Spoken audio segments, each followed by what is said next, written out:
الحمد للہ رب العالمین والصلاة والسلام علی خاتم النبیین اما بعد فاعوذ باللہ من الشیطان الرجیم بسم اللہ الرحمن الرحیم. پڑھیے الصلاة والسلام علیک یا رسول اللہ وعلی آلک واصحابک یا حبیب اللہ. الصلاة والسلام علیک یا نبی اللہ وعلی آلک واصحابک یا نور اللہ. درود پاک پڑھنے کے بے شمار فضائل و برکات ہیں. کعبے کے بدر الدجا، طیبہ کے شمس الضحیٰ صلی اللہ تعالیٰ علیہ وسلم کا فرمان عالی شان ہے. جس شخص نے یہ درود شریف پڑھا، اللہم صلی علی محمد وانزلہ المقعد المقرب عندک یوم القیامہ، تو اس کے لیے میری شفاعت واجب ہو گئی. تو درود پاک سبحان اللہ یہ شفاعت کروانے والا وظیفہ ہے، یہ روزی میں برکت کا وظیفہ ہے، یہ قیامت کے دن آسانی والا وظیفہ ہے، دنیا میں برکتیں لانے والا وظیفہ ہے. صلو علی الحبیب صلی اللہ تعالی علی محمد صلی اللہ علیہ وسلم. نظر کا نور دلوں کے لیے قرار درود، عقیدتوں کا چمن روح کا نخار درود. درود نغمہ نعت نبی کا زینہ ہے، سدا بہار دعاؤں کا ہے وقار درود. گلاب ذہن کے پردوں پہ کھلنے لگتے ہیں، زباں پہ جب بھی میری آتا ہے مشک بار درود. پھر محبت سے درود پاک پڑھ لیں. صلو علی الحبیب صلی اللہ تعالی علی محمد صلی اللہ علیہ وسلم. ہم کوشش کرتے ہیں قرآن پاک کی کچھ آیتوں کی تلاوت کرتے ہیں، اس سے کچھ میسج لینے کی کوشش کرتے ہیں. قرآن پاک کی آج مختصر صورت کو سنیں گے اور اس سے ملنے والا پیغام لیں گے. سورہ معون کی آج بات ہوگی.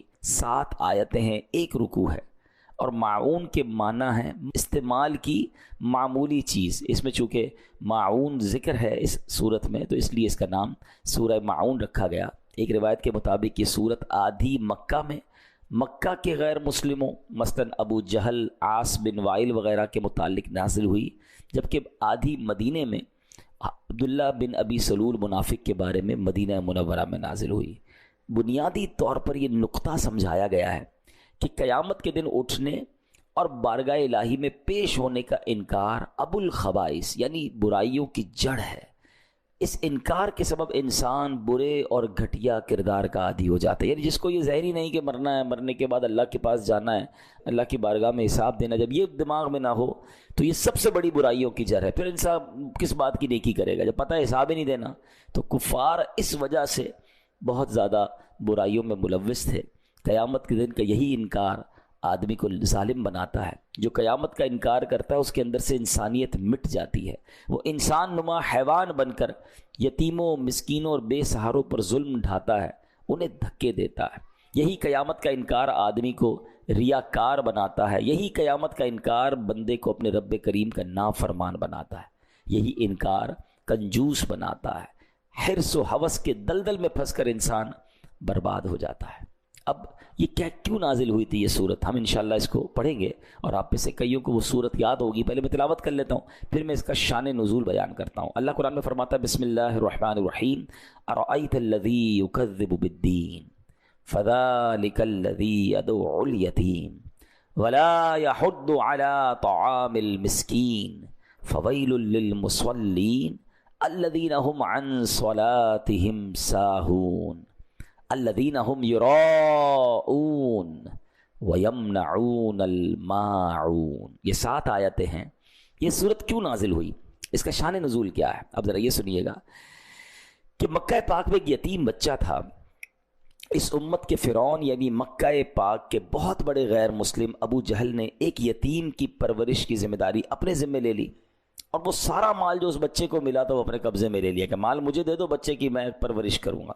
اب چاہیے تو یہ تھا کہ یتیم کا مال تھا، اس بچے کی اچھی پرورش کرتا، اس کا مال اس پر خرچ کرتا. اب اس کے دل میں حرص و ہوس نے قبضہ کیا. یتیم کی پرورش کرنے کی بجائے اس کے مال پر قبضہ کر کے ایک دن وہ یتیم آیا کہ میرا مال دے دیں، تو دھکے دے کے اسے نکال دیا، کچھ بھی اس کی خدمت نہیں کی. اب قریش کے دوسرے سرداروں نے اس یتیم سے کہا کہ ایسا کرو، تم مسلمانوں کے نبی حضرت رسول اللہ علیہ الصلوۃ والسلام کے پاس جاؤ، وہ تمہاری مدد کریں گے.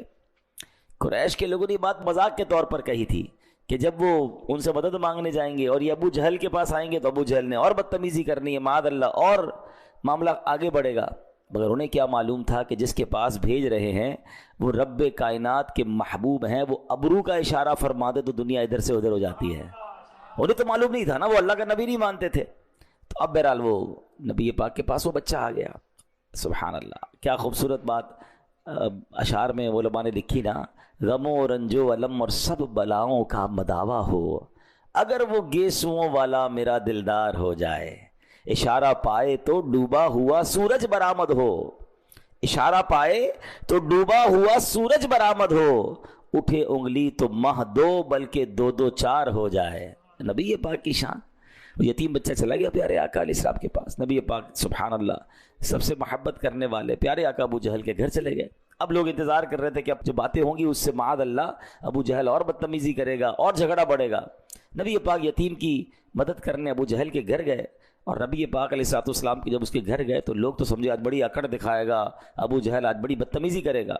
مگر جیسے ہی پیارے آقا علیہ السلام اس کے گھر گئے وہ استقبال کے لیے کھڑا ہو گیا اور فوراً یتیم کا مال لا کر اس کے حوالے کر دیا. تو ابو جہل کے ساتھی کہتے ہیں یہ تم نے کیا کیا ہے؟ ہم تو سمجھے آج بڑا جھگڑا ہوگا، ہمیں بڑا مزہ آئے گا، تم بڑی بدتمیزیاں کرو گے، اور تم نے مسلمانوں کے نبی کو ویلکم بھی کیا اور سارا مال دے دیا.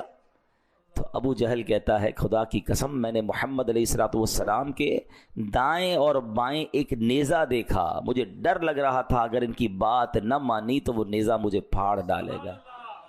یہ نبی پاک کا معجزہ تھا، اس کے دل پہ روب طاری ہو گیا. حالانکہ ابو جہل نبی پاک علیہ السلام کا سب سے بڑا دشمن ابو جہل. یاد رکھیے جس طرح حضرت موسیٰ کے زمانے میں فرعون تھا نا، اس امت کا فرعون ابو جہل کو کہا جاتا ہے. بڑا تنگ کیا اس شخص نے، اس بدبخت نے، لیکن اس واقعے میں وہ بے بس ہو گیا. سبحان اللہ. تو اب ابو جہل اور اس یتیم بچے کا جب یہ واقعہ ہوا نا تو سورہ ماعون کی پہلی چند آیات نازل ہوئی. اللہ فرماتا ہے بسم اللہ الرحمن الرحیم ارأیت الذی یکذب بالدین فذلک الذی یدعو الیتیم ولا یحض علی طعام المسکین. کیا معنی ہے اس کا؟ کیا تم نے اس شخص کو دیکھا جو دین کو جھٹلاتا ہے، پھر وہ ایسا ہے جو یتیم کو دھکے دیتا ہے اور مسکین کو کھانا دینے کی ترغیب نہیں دیتا. اب یاد رکھیے گا سورہ ماعون کے 4 مین ٹاپک ہیں، 4 مرکزی مضمون ہیں. بخل یعنی کنجوسی، نمبر 2 نمازوں میں سستی اور لاپرواہی، نمبر 3 ریاکاری دکھلاوا، اور نمبر 4 دوسروں کی خیر خواہی نہ کرنا. ابھی جو بخل ہے نا، کنجوسی، یہ بہت شدید عیب ہے. اور یہ یاد رکھیے گا یہ غیر مسلموں کا انداز تھا، جو دین کا انکار کرتے تھے، مرنے کے بعد اٹھنے کا انکار کرتے تھے، ان کی عادت تھی. کیا فرمایا؟ یدعو الیتیم ولا یحض علی طعام المسکین. یتیم کو دھکے دیتا ہے اور مسکین کو کھانا دینے کی ترغیب نہیں دیتا. یعنی دین کو جھٹلانے والے شخص کا اخلاق کا حال یہ ہے کہ وہ یتیم کو دھکے دیتا ہے اور اپنے گھر والوں اور دیگر مالداروں کو اس بات کی ترغیب نہیں دیتا کہ مسکین کو کھانا کھلائے. کتنا گھٹیا درجہ ہے یہ کنجوسی کا. کوئی کتنا ہی کنجوس کیوں نہ ہو، روتے بلکتے یتیم اور بے سہارا بچے کو دیکھ کر تو بندے کو ترس آ جاتا ہے. زیادہ نہیں تو 1 آدھ وقت کا کھانا ہی اسے کھلا دیتا ہے. مگر انسان کے دل پر جب لالچ غالب ہو جائے، جب بدبختی غالب ہو جائے، تو پھر وہ یتیموں کا مال کھاتا ہے. اس کو روتے ہوئے یتیم بچے کا خیال بھی نہیں آتا. اے میرے پیارے اسلامی بھائیوں، یہ تو ابو جہل کا کام تھا نا. مگر سچ بتائیے کہ آج ہمارے معاشرے میں یہ نہیں ہو رہا؟ کیا یہ واقعات سننے کو نہیں ملتے کہ اپنے رشتہ دار، نارملی یتیم کا مال کون کھاتا ہے؟ بھی رشتہ دار ہی تو کھا جاتے ہیں. یا کوئی والد کا دوست ہوتا ہے کہ آپ فکر ہی نہ کریں، بچے کو میں نے سنبھالنا ہے، میں نے پالنا ہے، اس کا مال مجھے دے دو، ورثہ مجھے دے دو، اب میں ٹھیک کر دوں گا. بھائی کھا جاتے ہیں، رشتہ دار کھا جاتے ہیں یتیم کا مال.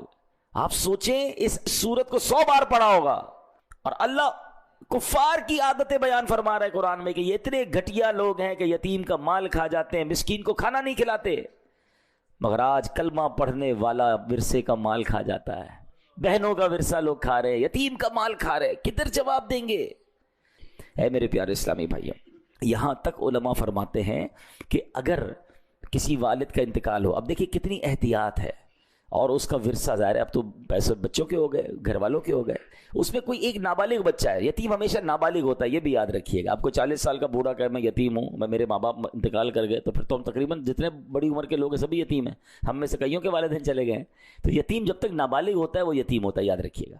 اب مثال کے طور پہ کسی کے والد کا انتقال ہوا اور اس کے بچوں میں سے کوئی ایک بچہ بھی نابالغ ہے، تو اب پیسے تو سب کے ہو گئے جو بھی انتقال ہوا اس کے، تو اب اس کے بچے ہوئے پیسوں میں سے اسی والد کے لیے یا والدہ کے لیے ایصال ثواب کا اجتماع نہیں کر سکتے، قرآن خوانی اور تیجا وغیرہ لنگر وغیرہ پہ جو خرچ ہوگا وہ نہیں کر سکتے، کیونکہ اب اس میں ایک یتیم کا مال بھی شامل ہو گیا ہے۔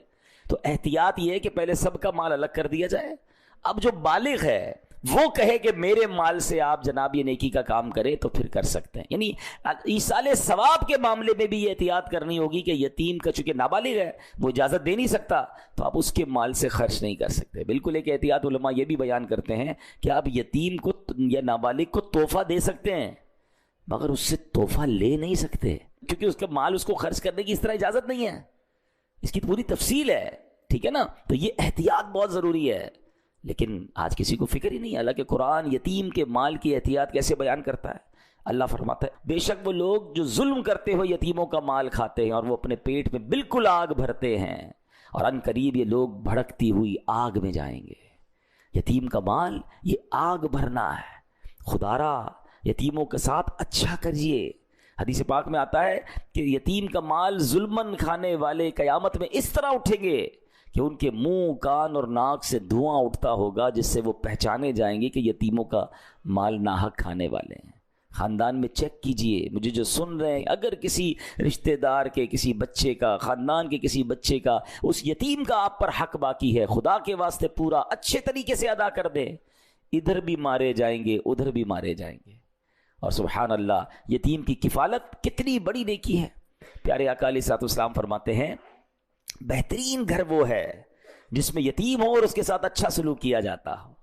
فرمایا مسلمانوں میں بدترین گھر وہ ہے کہ جس میں یتیم کے ساتھ برا سلوک کیا جاتا ہو۔ اور سبحان اللہ، نبی پاک فرماتے ہیں جو شخص یتیم کے سر پر محض اللہ کی رضا کے لیے ہاتھ پھیرے تو جتنے بالوں پر اس کا ہاتھ گزرا ہر بال کے بدلے اس کے لیے نیکیاں ہیں، یعنی ہاتھ پھیرنے پر ہر بال پر نیکیاں ہیں۔ اور فرمایا جو شخص یتیم لڑکی یا یتیم لڑکے پر احسان کرے میں اور وہ جنت میں اس طرح ہوں گے، اپنی انگلیاں ملا کر فرمایا، یعنی آقا کے ساتھ جنت میں جانا ہے تو یتیموں کے ساتھ اچھا سلوک کرنا ہے، اور اللہ نہ کرے جہنم کی آگ کھانی ہے تو جو برا سلوک کر رہے ہیں وہ تیار ہو جائیں۔ کیسے؟ یہ تو بہت بڑی نیکی ہے۔ بلکہ اب یہ بھی میں آپ کو مشورہ دوں گا، آپ میں سے بہت سارے ایسے ہوں گے جو کہیں گے یار ہمارے خاندان میں تو کوئی یتیم نہیں ہے، اچھی بات ہے، تو پھر یہ ثواب کیسے ملے گا؟ تو ثواب یوں ملے گا آپ کسی اور خاندان کے یتیم بچے کا خیال کر لیں، ہے رشتہ داروں میں ہوتا ہے، غریب بہت سارے لوگ ہیں، تو آپ ڈھونڈیں نا، کوئی ایسی فیملی ڈھونڈیں گے جس میں کوئی یتیم ہو، آپ اس کی کفالت کر لیں، کیونکہ جنت میں نبی پاک فرما رہے ہیں اس طرح ہوں گے۔ آپ کو خوشخبری بھی دے دیتا ہوں، الحمدللہ دعوت اسلامی شہر کراچی میں اللہ کی رحمت سے اسٹیٹ آف آرٹ یتیم خانہ بنا رہی ہے، اور انشاءاللہ قریب اس کا افتتاح ہونے والا ہے۔ جب وہ انشاءاللہ آن ہو جائے گا ہم آپ کو بتائیں گے کہ آپ بھی یتیموں کی کفالت کر سکیں گے۔ یہ وہ نیکی ہے جو کرنی چاہیے، اور کبھی کسی جو مسکین اور یتیم ہے اس کے ساتھ برا سلوک نہ کرے۔ ابو جہل کا انداز، اور ہم خود قرآن میں پڑھ رہے ہیں، بار بار سورہ معون پڑھتے ہیں کہ لعنت کی گئی جن لوگوں پر، ہم ان کا ذکر پڑھ بھی رہے ہیں، اور معاذ اللہ اگر وہ عمل ہمارے درمیان ہے تو یہ کتنی بری بات ہے۔ اچھا، یہاں جو ہاتھ پھیرنے والی بات ہوئی اس کی بڑی پیاری تفصیل مفتی احمد یار خان نعیمی فرماتے ہیں کہ جو شخص اپنے عزیز یا اجنبی یتیم کے سر پر محبت و شفقت کا ہاتھ پھیرے، اور یہ محبت صرف اللہ اور رسول کی رضا کے لیے ہو، تو ہر بال کے بدلے اسے نیکی ملے گی۔ یہ ثواب تو خالی ہاتھ پھیرنے پر ہے۔ جو مال خرچ کرے، اس کی خدمت کرے، اس کی تعلیم کا انتظام کرے، تو سوچے پھر اجر کتنا ہوگا۔ سبحان اللہ، سبحان اللہ۔ بلکہ ایک اور اس میں بڑی پیاری بات ہے کہ اگر کسی کو دل نرم نہ ہوتا ہو نا، بعض لوگ کہتے ہیں رونا نہیں آتا، دل میں سختی بڑی ہے۔ ایک بار ایک شخص نے نبی پاک کی بارگاہ میں دل کی سختی کی شکایت کی، تو پیارے آقا نے فرمایا کیا تو چاہتا ہے کہ تیرا دل نرم ہو جائے، تیری حاجتیں پوری ہوں؟ تو یتیم پر رحم کیا کر، اس کے سر پر ہاتھ پھیرا کر، اپنے کھانے میں سے اس کو کھلایا کر، ایسا کرنے سے تیرا دل نرم ہوگا، تیری حاجتیں پوری ہوں گی۔ جس کو لگے نا یار مجھے دعا میں رونا نہیں آتا، میرے دل میں سختی ہے، وہ نرمی نہیں ہے۔ یتیموں کے ساتھ اچھا سلوک جو ہے سبحان اللہ، یہ وہ عمل ہے جو دل کو نرم بھی کر دیتا ہے، حاجتوں کو بھی پورا فرماتا ہے۔ اچھا اس میں بڑی پیاری بات فرمائی، یہ بھی حدیث میں ہی ہے، لڑکا یتیم ہو تو اس کے سر پر ہاتھ پھیرنے میں آگے کو لائے، یعنی پیچھے سے ہاتھ کو آگے لانا ہے، ایسے ہاتھ پھیرنا ہے، اور جب اس کا باپ ہو یعنی بچہ یتیم نہ ہو تو پھر ہاتھ پھیرنے میں اوپر سے لے کے گردن کی طرف سے، یتیم بچے کے لیے جو طریقہ ہے وہ یہ بتایا گیا۔ بہرحال اللہ ہمیں یتیموں کے ساتھ بہترین عمل کرنے کی توفیق عطا فرمائے۔ اب اس صورت میں کفار کا ایک اور انداز کیا بتایا، الذین هم عن صلاتهم ساہون، جو اپنی نماز سے غافل ہیں۔ تفسیر نصفی میں ہے، اس سے مراد منافقین ہے کہ جب وہ لوگ تنہا ہوتے ہیں تو نماز نہیں پڑھتے کیونکہ وہ اس کے فرض ہونے کا اعتقاد نہیں رکھتے، اور جب وہ لوگ سامنے ہوتے ہیں تو بڑے نمازی بنتے ہیں، اپنے آپ کو نمازی ظاہر کرتے ہیں، انہیں دکھانے کے لیے اٹھ بیٹھ کر لیتے ہیں، حقیقت میں یہ لوگ نماز سے غافل ہیں۔ اب قرآن میں یہ منافقین کا طریقہ بتایا گیا جو نماز سے غافل ہیں، الذین هم عن صلاتهم ساہون، جو اپنی نماز سے غافل ہیں۔ مگر سچ بتائیں آج مسلمان نماز سے غافل نہیں ہیں۔ کئی لوگ تو صرف جمعے کی نماز پڑھتے ہیں، جمعے کو مسجد میں آتے ہیں، پھر اگلے جمعے آتے ہیں۔ یہ کیا ہے؟ کیا جمعہ ہی فرض ہے؟ باقی نمازیں فرض نہیں، نماز سب سے پہلا فرض ہے، اور یہ ہم منافقوں کا طریقہ پڑھ رہے ہیں جو نماز سے غافل ہیں۔ اچھا کچھ لوگ تو 5 ٹائم نماز نہیں پڑھتے، اچھا کچھ کیا کرتے ہیں، جب موڈ آیا پڑھ لی، آج 2 پڑھ لی، آج 3 پڑھ لی، کبھی کہتے ہیں یار باقی تو نمازیں پڑھ لیتا ہوں، فجر میں آنکھ نہیں کھلتی۔ یہ کتنی بڑی غفلت ہے کہ آپ کہہ رہے ہیں کہ ہماری فجر میں آنکھ نہیں کھلتی۔ انہی سے میرا ایک سوال ہے، کبھی صبح 7 بجے آپ کی فلائٹ ہو تو آنکھ نہیں کھلتی؟ آپ کہتے ہیں نہیں پھر تو 4 بجے ایئرپورٹ پہنچ جاتا ہوں، 2 الارم بھی رکھتا ہوں، گھر والوں کو بھی کہتا ہوں۔ کبھی صبح صبح ٹرین ہو آپ کی، وہ کبھی چھوٹتی ہے، کبھی آپ کی آفس کی کوئی اہم میٹنگ ہو مارننگ میں، وہ چھوٹتی ہے۔ اس کا مطلب وہ نہیں چھوٹتی، اس کے لیے آنکھ کھلتی ہے۔ ایمبیسی میں انٹرویو ہو، لوگ صبح صبح جا کے لائن میں لگ جاتے ہیں۔ ہر چیز کی پریورٹی ہے، ترجیح ہے، پریورٹی نہیں ہے تو نماز کی نہیں ہے۔ کیسے بندہ کہتا ہے میری نماز میں آنکھ نہیں کھلتی؟ اس کا مطلب نماز کی اہمیت نہیں ہے آپ کے نزدیک۔ باقی دنیا کے کام کے لیے سب کی آنکھ کھلتی ہے، صبح رات کو کبھی جائے، رات کو 3-4 بجے ایئرپورٹ پہ رش لگا ہوا ہے، کیا سب کی آنکھ کیسے کھل گئی؟ مسجد میں کیوں رش نہیں لگا ہوا؟ کیونکہ وہ فلائٹ ہے یار، مس ہو جائے گی تو نقصان ہو جائے گا، خرچہ ہو جائے گا، فلاں پرابلم ہو جائے گا۔ اٹ مینز آپ کے نزدیک وہ فلائٹ، وہ ٹکٹ ضائع ہونا وہ زیادہ اہمیت ہے۔ اللہ کی قسم کروڑوں روپے ایک طرف ہے، ایک نماز قضا ہونا کا گناہ جو اور اس کا عذاب و نقصان ایک طرف ہے، مگر وہ احساس تو ہو۔ کتنی بڑی بد نصیبی ہے کہ روزانہ صبح الارم رکھتے ہیں لوگ، اسکول کا، بچے کی اسکول کا الارم ماں رکھے گی، باپ اپنے آفس کا الارم رکھے گا، نہیں رکھے گا تو فجر کا الارم نہیں رکھے گا۔ وہ کیسی صبح ہے کہ صبح ہوئی، اسٹارٹ آف دا ڈے میں اللہ کو ناراض کر کے اٹھ رہا ہوں، یعنی جس کا ابتدا ہی دن کی رب کو ناراض کر کے اٹھنے کی ہے تو اس کا دن کیسا گزرے گا، اس سے رب کیسے راضی ہوگا؟ اور یہ تو میں صرف فجر کی بات کر رہا ہوں، لوگوں کی تو ظہر بھی قضا ہو رہی ہے، عصر بھی قضا ہو رہی ہے، مغرب عشاء، کیا کرے کاروبار میں بیزی، کیا کرے دوستوں میں بیزی، فیملی میں بیزی۔ کمال ہے یار، پورے دن میں 5 نمازوں میں ٹائم کتنا لگتا ہے۔ اور اگر اس کی برکتوں پہ میں بات کروں نا، معراج کی رات کا تحفہ نماز ہے، نماز مومن کی معراج ہے۔ اللہ اکبر، میرے آقا نے معراج کی رات رب کا دیدار کیا، اور جو 5 وقت کا نمازی ہوگا انشاءاللہ اسے قیامت کے دن اللہ کا دیدار کرایا جائے۔ ہمارا دل نہیں چاہتا رب کو دیکھنے کا؟ پڑھے نا نماز کیسے قضا ہو جاتی ہے۔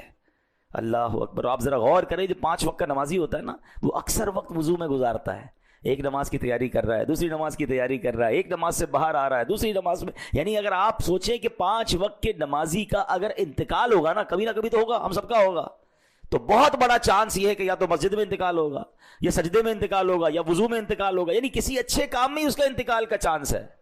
اور جو پورے دن میں نمازیں نہیں پڑھ رہا، سوچیں ہر وقت ایک نماز سے دوسری نماز قضا کرنے کے درمیان اس کا انتقال ہوگا۔ نہ کریں ایسا۔ گل پلازا میں واقعہ ہوا، اس سے کیا پتا چلا کہ کیا اہمیت ہے زندگی کی یار، ہمارے مال، ہمارے دولت کی حیثیت کیا ہے۔ رات کروڑ پتی بندے سوئے تھے، صبح اٹھے تو کچھ نہ بچا۔ کس بات پر اتراتا ہے انسان، کس بات پر کرو فر ہے کہ میرا جاہو جلال، میرا مکان، میری فیکٹری، میرا سب کچھ، اللہ چاہے تو سب منٹوں میں ختم ہو سکتا ہے۔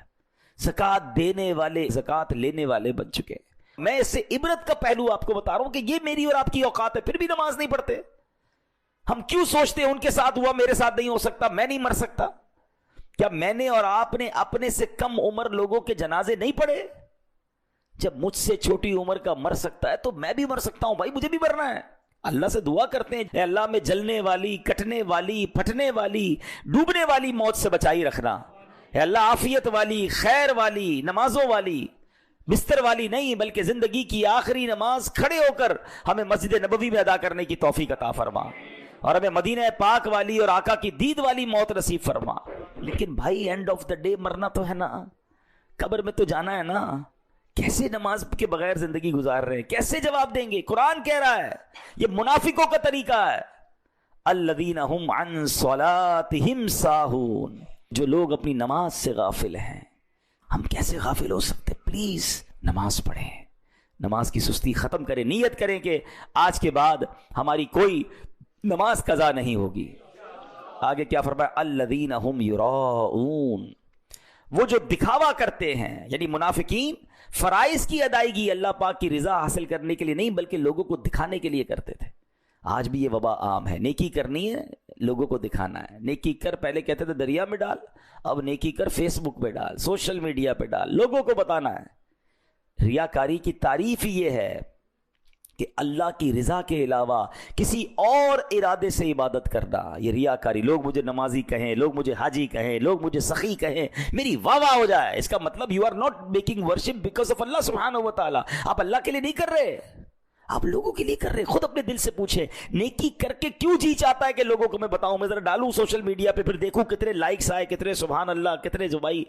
خود سوچیں یار، ایکچولی ریاکاری سے جو بچنے کا طریقہ ہے نا، اپوزٹ آف ریاکاری اخلاص ہے، اور اخلاص ایکچولی اخلاص از دا کی آف قبولیت، قبولیت کی چابی ہے، ایکسیپٹنس کی چابی ہے۔ اور وہ کیا ہے؟ طریقہ بتایا علماء نے کہ اخلاص یہ ہے کہ جس طرح بندہ اپنے گناہوں کو چھپاتا ہے اس طرح اپنی نیکیوں کو چھپائے۔ ہم میں سے کون ہے جو چاہتا ہے میرے گناہ لوگوں کو پتہ چلے؟ کوئی نہیں چاہتا۔ نیکیاں سب کو پتہ چلنی چاہیے۔ 15 سال پہلے حج کیا تھا وہ 1500 لوگوں کو بتا چکے ہوں گے، کل جھوٹ بولا تھا وہ بتائیں گے کسی کو، آج صبح موبائل پہ کچھ دیکھا تھا وہ بتائیں، وہ نہیں، وہ پتہ نہ چلے۔ 15 سال پرانا میں حاجی، میں نمازی، میں حافظ۔ میں نہیں کہتا یہ کرنا گناہ ہے، نیت سوچیں اپنے دل میں کیا ہے۔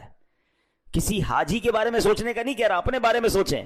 ہو سکتا ہے کوئی اچھی نیت سے بتا رہا ہو، ہم کسی پر الزام نہ لگائیں، اپنے آپ کو تو چیک کریں نا، کیونکہ قرآن کہتا ہے الذین هم یراؤون، وہ جو دکھاوا کرتے ہیں۔ ہائے ہائے ہائے۔ اور اب آخری بات، قرآن کیا کہتا ہے ہمیں سمجھنا ہے، وَيَمْنَعُونَ الْمَاعُونَ، اور برتنے کی معمولی چیزیں بھی نہیں دیتے۔ معاون کا مطلب ہے معمولی استعمال کی چیزیں، مطلب یہ کہ منافقین اتنے کنجوس، بے حس اور بے پرواہ ہیں کہ اگر کوئی ان سے عام استعمال کی معمولی سی چیز بھی مانگ لے تو یہ دینے سے انکار کر دیتے ہیں۔ علماء کرام فرماتے ہیں مستحب یہ ہے آدمی اپنے گھر میں ایسی چیز اپنی حاجت سے زیادہ رکھے جن کی ہمسایوں کو ضرورت ہوتی ہے، انہیں ادھار دیا کرے۔